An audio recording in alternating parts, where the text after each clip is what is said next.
Üks nüanss, mida me enesekaitse juures tihtipeale kasutatakse, on igasugused lukud. Et on siis näiteks randmelukk on niisugune asi, mida kasutatakse palju, jiu-jitsus ja mujalgi. Ja sõjaväelistes käsitsevõitlustes ka, kuna mees on turvistatud ja nii edasi, aga tihtipeale randmelukkudega on niisugune asi, et inimesed ei saa aru, nad õpivad neid natukene ja siis nad teevad ja siis ei tule näiteks välja või siis teevad trennis ja siis lähevad koju, teevad naise peale ei tule välja ja siis on küsimus, mis värk on.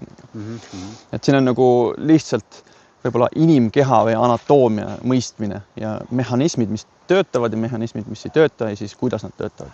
Ehk siis millest ma räägin, ongi kangi printsiip. Kui me võtame inimese keha nagu üks kang, teine kang ja kolmas kang on ju, et siis nende kangide mõjutamine nii-öelda ahelana on see, mis töötab. Ja kuidas siis meil on toetuspunkt, antud juhul, kui sa lihtsalt rahulikult toetad oma käe siia, siis siin ongi toetuspunkt. Ma võtan siit 90 kraadis enam-vähem. Seda saavutada ka mingis olukorras sõltuvalt on võimalik, aga tihtipeale, kui valesti teha, siis ei tule välja. Aga kui meil juba on see olukord siin lihtsalt näitamiseks, kuidas see töötab, on see, et kui ma nüüd siit hakkan keerama seda liigest, siis esimesena läheb see lukku, nüüd hakkab tulema juba küünarliiges järgi. Kui me jätkame seda, siis tuleb õlaliiges järgi ja nüüd kui jätkame, siis tuleb terve selg ja kui me läheme alla, siis me saame inimese alla panna. Ehk siis see saab töötada ainult siis, kui kõik need asjad töötavad. Et kui meil kuskil see ahel nagu katkeb, näiteks siin, ja ma edasi ei lähe, siis ma ei võta sinu keha üle kontroll. Ma võin sul nagu kätt väänata, teha sulle haiget, aga kontrolli ma ei saa. Kontrolli ma saan ainult siis, kui mul on lülisammas tuleb kaasa. Et siis sa oled täielikult mul selles ahelas. Ehk siis mõnel võib-olla tekib küsimus, et mis asja. Priit siin lasi praegu, suur mees lasi teha.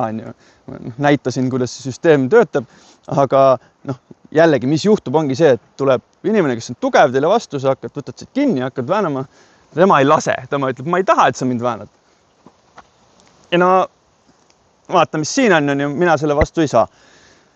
Jõudude vahekord on, kui see suur mees ja väike mees on ju, ma teen flop ja viskan su metsa, siis on üks asi, aga kui sa oled suur mees ja ma üritan su rannet väänata, ei saa.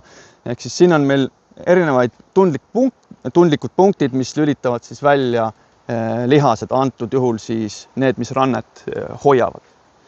Et kui ma siit samast kohast võtan selle, siis kuna Priit oli pinges, siis see tuli veel efektsemalt, vaata, sest et kui sa ei ole pinges, siis me näeme seda ahelat, aga kui nad on pinges, siis on see üks ahel on nagu ta haarab sind tervikuna.